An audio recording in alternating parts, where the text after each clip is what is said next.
श्री स्वामी समर्थ. आजची आपली कथा आहे काही दिवसांची सून.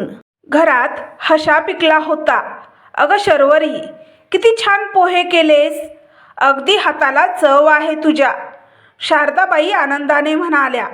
हो ना, आणि बघा ना किती नीट सर्व केले तिने, अगदी हॉटेलसारखं. वसंतरावही हसत म्हणाले. शर्वरी लाजत हसली. अहो काही नाही, तुम्हाला आवडलं म्हणजे झालं. त्याच टेबलाच्या एका कोपऱ्यात नम्रता शांतपणे उभी होती. ती काही बोलली नाही. तिच्या डोळ्यासमोर एकच प्रश्न फिरत होता. मी रोज करते ते कधी दिसणार? सकाळचे 7 वाजले होते. नम्रता 4 वाजल्यापासून उठून कामाला लागली होती. सगळ्यांचा चहा, नाश्ता, औषधं, घर साफ करणं सगळं आटोपलं होतं. पण आज सगळं श्रेय शर्वरीला मिळत होतं, कारण ती 2 दिवसासाठी आली होती. नम्रता, चपात्या जरा नीट कर ना, गोल नाही होत तुझ्या अजूनही. शारदाबाईंचा आवाज पुन्हा कानावर आला. नम्रता थोडं हसली. हो आई, करते नीट. ती पुन्हा स्वयंपाकघरात वळली. तिच्या हाताने केलेल्या शेकडो चपात्या 10 वर्षापासून रोज. पण आजही ती नीट नाही. टेबलावर मात्र पुन्हा हशा होता. शर्वरी, तू आल्यावर घराला एकदम जिवंतपणा येतो ग, वसंतराव म्हणाले. हो ना बाबा, तिला तर सगळं परफेक्ट करायला येतं, सिद्धार्थही हसत म्हणाला. शर्वरीने नम्रतेकडे एक कटाक्ष टाकला आणि पुन्हा सगळ्यांसोबत हसली. नम्रता मात्र शांत होती.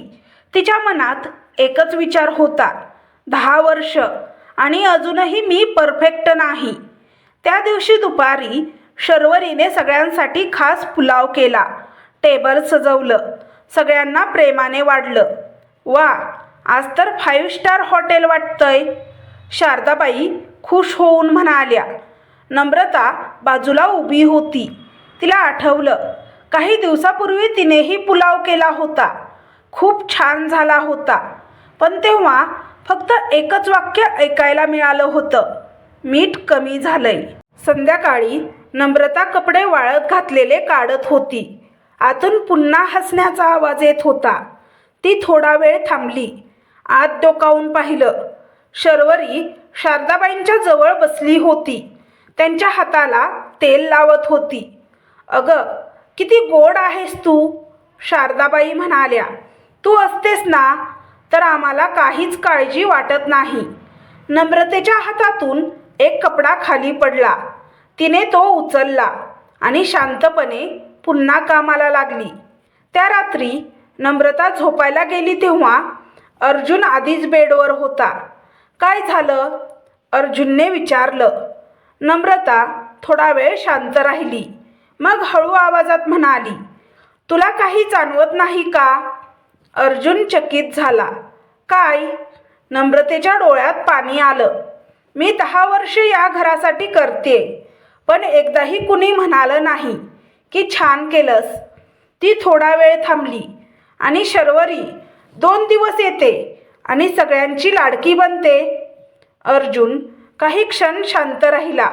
त्यालाही हे सगळं दिसत होतं, पण त्याने कधी इतका खोल विचार केला नव्हता. आई बाबा असेच आहेत, तुला माहीत आहे ना, तो म्हणाला. नम्रता हसली, पण त्या हसण्यात वेदना होती. माहीत आहे, म्हणूनच तर काही बोलले नाही कधी.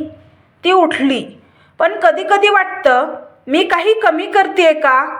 अर्जुनकडे उत्तर नव्हतं. दुसऱ्या दिवशी सकाळ, पुन्हा तोच सीन. शर्वरीचा चहा.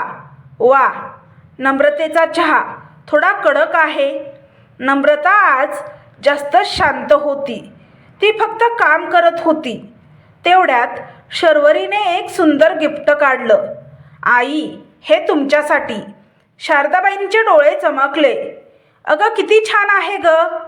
नम्रता तिथेच उभी होती. तिला आठवलं, तिनेही काही महिन्यापूर्वी साडी आणली होती. तेव्हा फक्त एवढंच ऐकलं होतं, पैसे वाया घालवतेस, तुला साडीसुद्धा निवडता येत नाही. त्या रात्री नम्रता एकटीच अंगणात बसली होती. आकाशाकडे पाहत. तिच्या डोळ्यातून अश्रू वाहत होते. नम्रता. अर्जुन तिच्या बाजूला बसला. तू एवढं मनाला लावून घेऊ नकोस. नम्रता शांतपणे म्हणाली. मनाला लावून घेऊ नको म्हणजे? मी माणूस आहे अर्जुन, दगड नाही. ती त्याच्याकडे वळली. मी त्यांच्यासाठी सगळं केलं, पण त्यांना माझ्यात फक्त चुका दिसतात. अर्जुनच्या चेहऱ्यावर विचार दिसत होता. तेवढ्यात आतून पुन्हा आवाज आला. शर्वरी, उद्याच जायचं म्हणतेस? अजून काही दिवस थांब ना गं. आम्हाला तुझ्यासोबत आणखी वेळ घालवायचा आहे. नम्रता आणि अर्जुनने एकमेकांकडे पाहिलं. अर्जुनच्या मनात काहीतरी क्लिक झालं. तो हळूच म्हणाला, नम्रता, एक काम करूया का? नम्रता त्याच्याकडे पाहू लागली. आईबाबांना काही दिवस शर्वरीकडे पाठवूया. नम्रता चकित झाली. काय? अर्जुन म्हणाला. त्यांना वाटतं ना, तीच त्यांची जास्त काळजी घेते. त्यांना तिच्यासोबत आणखी वेळ पण घालवायचा आहे. मग जाऊ दे ना त्यांना तिच्याकडे. नम्रतेच्या चेहऱ्यावर आश्चर्य आणि विचार एकत्र दिसत होते. आणि मग अर्जुन थोडं हसला. त्यांना कळेल खरी काळजी कोण घेतं ते. नम्रता काही बोलली नाही, पण तिच्या मनात पहिल्यांदाच एक वेगळा विचार आला. पुढच्या सकाळी आई बाबा शर्वरीला परत एकदा अजून काही दिवस थांब असं म्हणत होते. अर्जुनने सगळ्यांसमोर येऊन म्हटलं, आई बाबा, शर्वरीला आता जायचं आहे, तर तुम्ही काही दिवस शर्वरीकडे जा आणि तुम्हाला शहरातही फिरायला मिळेल. शारदाताईंच्या चेहऱ्यावर आनंद पसरला. खरंच? अरे वा. शर्वरी मात्र थोडी घाबरली. म्हणजे? ठीक आहे. नम्रता शांतपणे उभी होती. तिच्या चेहऱ्यावर काहीच दिसत नव्हतं, पण तिच्या मनात वादळ सुरू होतं. खरंच आता काय होणार? घरात सगळे आनंदात होते, पण कुणालाच माहीत नव्हतं हीच ती सुरुवात होती जिथून सगळं बदलणार होतं. अरे वा, खरंच का रे? शारदाबाईंच्या चेहऱ्यावर आनंद ओसंडून वाहू लागला.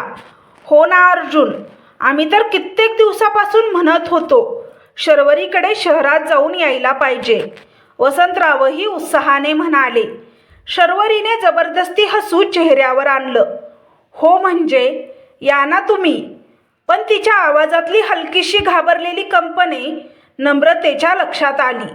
नम्रता शांतपणे उभी होती. तिने फक्त एवढंच पाहिलं. आई बाबा खूप खुश झाले होते, तेही तिच्यामुळे नाही. त्या दिवशी घरात एक वेगळीच लगबग सुरू झाली. शारदाबाई आपल्या कपड्यांची बॅग भरत होत्या. ही साडी घेते, ती शर्वरीने दिलेली. तिला आवडेल मला घातलेली पाहून. नम्रता बाजूला उभी होती. तिने हलकेच विचारलं, आई, ही औषधं वेळेवर घ्या. मी वेगवेगळ्या डब्यात ठेवली आहेत. शारदाबाईंनी एक नजर टाकली. हो हो, शर्वरी आहे ना, ती बघेल सगळं. त्या सहज बोलून गेल्या, पण त्या एका वाक्याने नम्रतेच्या मनात पुन्हा एक टोचणी बसली. नम्रता कपडे घडी करत होती. अर्जुन तिच्या जवळ आला. तू ठीक आहेस ना? नम्रता हसली. हो, का नाही? तुला वाईट तर नाही ना वाटत? नम्रता काही क्षण शांत राहिली. मग हळूच म्हणाली, वाईट वाटायची सवय झाली आहे अर्जुन. आता फक्त फरक पडत नाही. अर्जुनच्या मनात एक वेदना उमटली. त्याला जाणवत होतं तो उशिरा का होईना, पण सत्य बघायला लागला होता. संध्याकाळी 6 वाजता शारदाबाई आणि वसंतराव निघायला तयार होते. शर्वरी आणि सिद्धार्थ त्यांना घेऊन जाणार होते. नम्रता, बघ सगळं नीट, घर सांभाळ, शारदाबाई म्हणाल्या. नम्रताने फक्त मान हलवली. गाडी निघाली. शारदाबाई खिडकीतून हात हलवत होत्या. नम्रता हसली. लवकर परत या आई, ती मनात म्हणाली. शहरातला पहिला दिवस. सगळं अगदी परफेक्ट होतं. दरवाजा उघडताच शर्वरीने हसून स्वागत केलं. या ना आई बाबा. घर छान सजलेलं होतं. स्वच्छ हॉल, सुंदर पडदे. शारदाबाईंच्या चेहऱ्यावर समाधान उमटलं. वा, किती छान ठेवतेस घर. शर्वरीने लगेच पाणी दिलं. आई, आधी थोडा आराम करा, मग मी गरम गरम जेवण देते. वसंतराव आनंदाने म्हणाले. अगदी हॉटेलसारखं वाटतंय. सिद्धार्थही खुश होता. आई, इथे तुम्हाला काहीच त्रास होणार नाही. त्या दिवशी संध्याकाळी शर्वरीने खास जेवण बनवलं. पनीर, पुलाव, गोड, सगळं सुंदर प्लेटमध्ये सजवून दिलं. वा, शारदाबाई म्हणाल्या, तुझ्या हाताला खरंच चव आहे ग. शर्वरी हसली, पण आत कुठेतरी ती विचार करत होती, हे सगळं किती दिवस चालणार. दुसरा दिवस शर्वरी त्यांना जवळच्या मंदिरात घेऊन गेली. मग बाहेर चहा, थोडी मॉलमध्ये शॉपिंग, सगळं अगदी परफेक्ट. त्या रात्री शारदाबाई वसंतरावांना म्हणाल्या, आपण बरोबरच निर्णय घेतला. शर्वरी खरंच आपली काळजी घेते. त्यांना अजिबात कल्पना नव्हती की ही फक्त सुरुवात होती. तिसरा दिवस सकाळी शर्वरी थोडी उशिरा उठली. तिने घाईघाईने चहा केला. आई, बाबांना चहा देता का, ती सहज म्हणाली. शारदाबाई थोड्या चकित झाल्या, पण काही बोलल्या नाहीत. दुपारी, बाबा, तुम्ही जरा खाली जाऊन भाजी आणाल का, शर्वरीने विचारलं. वसंतराव थोडे थबकले. हो, आणतो. संध्याकाळी शारदाबाई हळू आवाजात म्हणाल्या, आज शर्वरी थोडी बदललेली वाटते. वसंतराव म्हणाले, अगं कामं असतात, थकली असेल. चौथा दिवस बदल अजून स्पष्ट झाला. आई, जरा भांडी धुवाल का, मला मैत्रिणीसोबत बाहेर जायचं आहे, शर्वरी म्हणाली. शारदाबाईंच्या चेहऱ्यावर हलकीशी नाराजी उमटली, पण त्यांनी काही बोललं नाही. त्या रात्री शारदाबाई शांत बसल्या होत्या. त्यांच्या मनात विचार चालू होता. गावी असताना नम्रता कधीच आम्हाला कामं सांगत नव्हती. 5वा दिवस सिद्धार्थ ऑफिसला गेला होता. शर्वरी फोनवर कोणाशी तरी बोलत होती. हो ग, सासू सासरे आलेत ना, खूप काम वाढलंय. ती थोडं हसली. 2 दिवस ठीक आहे, पण रोज रोज थकायला होतं. दरवाजाजवळ उभ्या असलेल्या शारदाबाईंनी ते ऐकलं. त्यांच्या हातातून पाण्याचा ग्लास हलका थरथरला.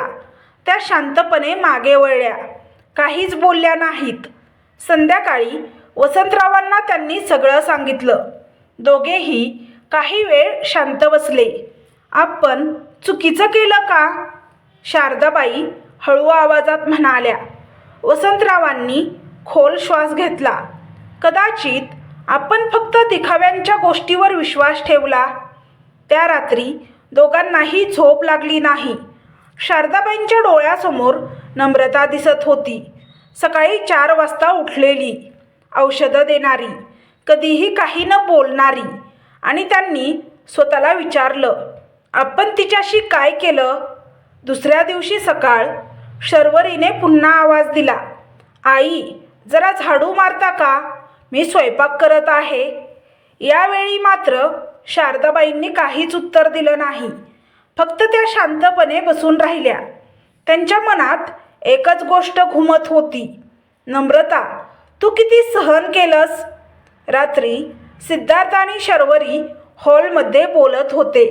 त्यांना वाटलं आई बाबा झोपले आहेत.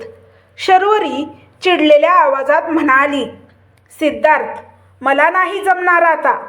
किती दिवस राहणार आहेत हे इथे. सिद्धार्थ म्हणाला, थोडे दिवस अजून, मग बघू. शर्वरीने स्पष्ट सांगितलं, मला माझं आयुष्य आहे. मी फुल टाईम सेवा करू शकत नाही. ते आल्यापासून मी माझं आयुष्य एन्जॉय करू शकत नाही. मला सारखं घरातच राहावं लागतं. मला त्रास होत आहे. दरवाजाच्या आडून शारदाबाई आणि वसंतराव सगळं ऐकत होते. त्या क्षणी त्यांच्या डोळ्यातलं सत्य पूर्णपणे स्पष्ट झालं. शारदाबाईंच्या डोळ्यात अश्रू आले. त्या हळू आवाजात म्हणाल्या, आपण नम्रताला कधी समजलोच नाही. वसंतरावांनी मान खाली घातली. त्या रात्री दोघांनी एक निर्णय घेतला, आपण उद्या गावी परत जाणार. पण त्यांच्या मनात एक भीती होती. नम्रता आपल्याला माफ करेल का? रात्र खूप शांत होती, पण त्या शांततेतही शारदाबाई आणि वसंतराव यांच्या मनात प्रचंड वादळ उठलं होतं. खिडकीबाहेर शहराच्या लाईट्स चमकत होत्या, पण त्यांच्या डोळ्यासमोर मात्र एकच चेहरा फिरत होता. नम्रता, झोप येते का? वसंतरावांनी हळू आवाजात विचारलं. शारदाबाईंनी मान हलवली. नाही. त्यांच्या आवाजात एक अपराधीपणा होता. आपण खूप चुकीचं वागलो ना तिच्याशी? त्या कुजबुजल्या. वसंतराव काही क्षण शांत राहिले, मग म्हणाले, हो, आणि तेही इतकी वर्ष. दोघांनाही एकाच वेळी एकच आठवण आली. नम्रता, सकाळी 4 वाजता उठलेली, शांतपणे काम करत असलेली, कधीही तक्रार न करणारी. आपण तिला एकदाही विचारलं का ती थकते का? शारदाबाईंनी स्वतःलाच प्रश्न केला. त्यांच्या डोळ्यात अश्रू आले. आणि आपण काय केलं? त्या पुढे म्हणाल्या, चूक झाली की टोमणे, छान केलं तरी काहीच नाही. वसंतरावांनी खोल श्वास घेतला. आपण फक्त दिसणारं पाहिलं आणि खरं कधी समजून घेतलंच नाही. त्या रात्री दोघांनाही झोप लागली नाही. शर्वरी किचनमध्ये होती. तिच्या चेहऱ्यावर हलकी चिडचिड दिसत होती. आई, चहा घेतला का? तिने विचारलं. शारदाबाईंनी शांतपणे उत्तर दिलं, हो घेतला. शर्वरी थोडी आश्चर्यचकित झाली. आज त्या काहीच बोलत नव्हत्या. आई, जरा नाश्ता बनवायला मदत कराल का? तिने पुन्हा विचारलं. शारदाबाईंनी तिच्याकडे पाहिलं. त्या नजरेत काहीतरी बदललेलं होतं. नको, आम्ही निघतो आज, त्या शांतपणे म्हणाल्या. काय? शर्वरी दचकली. अचानक. वसंतरावही बाहेर आले. हो, गावी काही काम आहे. शर्वरी थोडी गोंधळली, पण तिला आतून सुटकेचा श्वासही वाटत होता. बाहेरून ती काळजी दाखवत होती. असं अचानक? अजून काही दिवस राहा ना. शारदाबाईंनी हलकंसं हसू दिलं. नको, आम्हाला आता जायचं आहे. त्या हसण्यात आता एक वेगळीच जाणीव होती. सिद्धार्थ ऑफिसला जाण्याआधी म्हणाला, आई, बाबा, इतक्या लवकर का जाताय? वसंतराव म्हणाले, बस, थोडं काम आहे, नंतर येऊ. शर्वरी शांत उभी होती. तिला काहीतरी जाणवत होतं. त्यांना सगळं कळलंय. सिद्धार्थने गाडी बुक करून दिली. ते निरोप घेऊन निघाले. गाडीमध्ये शांतता होती. ना रेडिओ, ना बोलणं. शारदाबाई खिडकीतून बाहेर बघत होत्या. रस्त्यावरची झाडं मागे सरकत होती आणि त्यांच्या मनात आठवणी पुन्हा येत होत्या. नम्रता पावसात भिजत बाजारातून भाजी आणत होती. सासऱ्यांना ताप आला तेव्हा रात्रभर जागून सेवा करत होती. स्वतः आजारी असतानाही स्वयंपाक करत होती. आणि त्या प्रत्येक आठवणीसोबत एक टोमणा जोडलेला होता. मीठ जास्त आहे. काय काम करतेस तू? तुला काहीच नीट करता येत नाही. शारदाबाईंच्या डोळ्यातून अश्रू ओघळले. आपण किती निर्दयी होतो, त्या हळू आवाजात म्हणाल्या. वसंतरावांनी मान खाली घातली. आपण तिचं मन कधी पाहिलंच नाही. थोड्या वेळाने शारदाबाईंनी ठाम आवाजात म्हटलं, मी तिची माफी मागणार आहे. वसंतराव म्हणाले, मी पण. नम्रता अंगणात बसलेली होती. तिच्या चेहऱ्यावर नेहमीसारखी शांतता होती. दुरून गाडीचा आवाज आला. ती वळून पाहते. आई बाबा परत आले होते. ती थोडी चकित झाली. इतक्या लवकर? ती धावत त्यांच्या जवळ आली. आई, सगळं ठीक आहे ना? शारदाबाई काही क्षण काही बोलू शकल्या नाहीत. त्यांच्या डोळ्यात फक्त अश्रू होते. नम्रता घाबरली. काय झालं? शारदाबाईंनी तिचे हात धरले. पहिल्यांदाच त्यांनी तिच्या डोळ्यात डोळे घालून पाहिलं. नम्रता, त्यांचा आवाज थरथरत होता. आम्हाला माफ कर. नम्रता स्तब्ध झाली. आम्ही खूप चुकीचं वागलो तुझ्याशी. शारदाबाई रडत म्हणाल्या. वसंतरावही पुढे आले. तू 10 वर्ष आमची सेवा केलीस आणि आम्ही तुला कधीच समजलो नाही. नम्रतेच्या डोळ्यातही अश्रू आले. तिला विश्वासच बसत नव्हता. हे तेच लोक होते का? आई, तुम्ही असं का बोलताय? ती हळू आवाजात म्हणाली. शारदाबाईंनी तिच्या डोक्यावर हात ठेवला. कारण आता आम्हाला कळलं आहे. त्या पुढे म्हणाल्या, काही दिवसांची सेवा दिसते, पण आयुष्यभराचं प्रेम जाणवतं. नम्रता रडू लागली. तिच्या मनात साठलेलं सगळं दुःख आज अश्रूंमधून बाहेर येत होतं. अर्जुन आतून बाहेर आला. तो सगळं पाहत होता. त्याच्या चेहऱ्यावर समाधान होतं.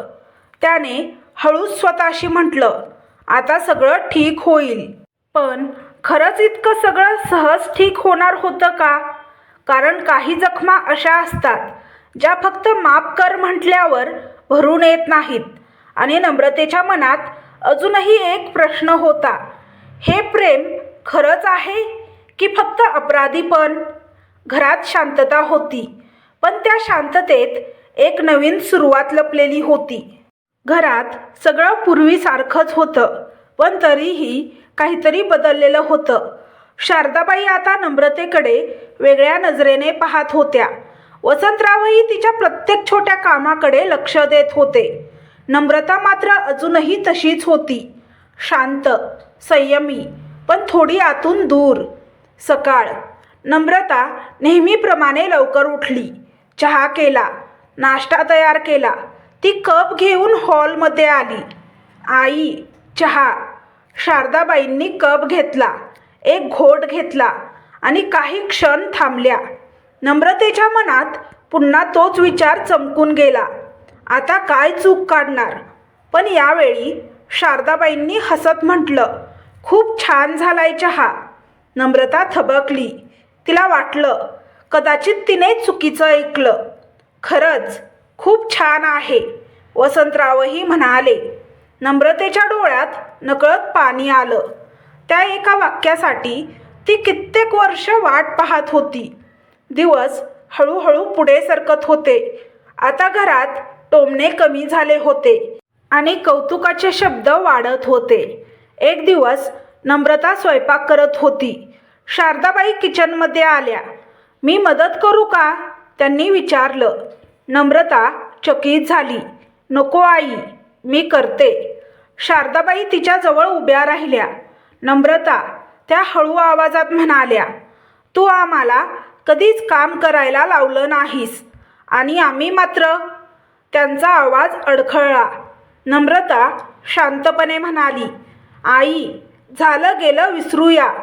शारदाबाईंनी तिचा हात धरला. नाही, विसरायचं नाही, कारण त्या चुका आठवल्या कीच आपण बदलतो. नम्रता त्यांच्या डोळ्यात पाहत राहिली. त्या डोळ्यात आता टोमणे नव्हते, फक्त माया होती. संध्याकाळी सगळे एकत्र बसले होते. घरात एक वेगळाच शांत आनंद होता. अर्जुन म्हणाला, मी मुद्दामच तुम्हाला शहरात सिद्धार्थकडे पाठवलं होतं. वसंतराव म्हणाले, अर्जुन, तू बरोबर केलंस. अर्जुन हसला. कधी कधी सत्य समजण्यासाठी दूर जावं लागतं. शारदाबाई नम्रतेने पाहत म्हणाल्या, आम्हाला आमची मुलगी मिळाली, पण आम्ही उशिरा समजलं. नम्रता काही बोलली नाही. ती फक्त त्यांच्या मांडीवर डोकं ठेवून बसली. त्या क्षणी तिच्या मनातलं सगळं दुःख हळूहळू विरघळत होतं. कारण तिला आता ते शब्द मिळाले होते जे तिला वर्षानुवर्ष हवे होते. रात्री नम्रता अंगणात उभी होती, आकाशाकडे पाहत. अर्जुन तिच्या जवळ आला. आता बरं वाटतंय ना? नम्रता हलकसं हसली. हो, पण एक गोष्ट समजली. काय? अर्जुनने विचारलं. नम्रता म्हणाली, काही लोकांना आपल्या प्रेमाची किंमत ते हरवल्यावरच कळते. ती थोडी थांबली, पण आपण बदललो नाही, म्हणूनच ते बदलले. अर्जुन तिच्याकडे अभिमानाने पाहत होता. घरात आता सगळं शांत होतं, पण त्या शांततेत एक नवीन नातं जन्माला आलं होतं. आदराचं, समजुतीचं आणि खऱ्या प्रेमाचं. आणि त्या घराने एक गोष्ट कायमची शिकली. काही दिवसांची सेवा डोळ्यांना दिसते, पण आयुष्यभराचं प्रेम मनाला स्पर्श करतं. तर तुम्हाला ही कथा कशी वाटली हे कमेंट बॉक्समध्ये कमेंट करून नक्की सांगा. कथा आवडल्यास व्हिडिओला लाईक, शेअर, सबस्क्राईब करा. व्हिडिओला हाईप करा, जेणेकरून हा व्हिडिओ जास्त प्रेक्षकांपर्यंत पोहोचेल. व्हिडिओ पाहिल्याबद्दल तुमचे मनापासून धन्यवाद. श्री स्वामी समर्थ.